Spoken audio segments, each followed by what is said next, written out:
ఒంటరిగా తిరుగాడు లేడినొక మనిషి చూసినాడు, చెంతకు చేరదీసినాడు.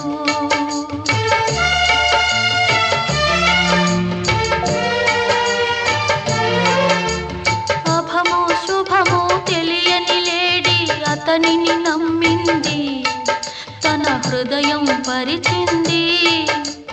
ఆ తరువాత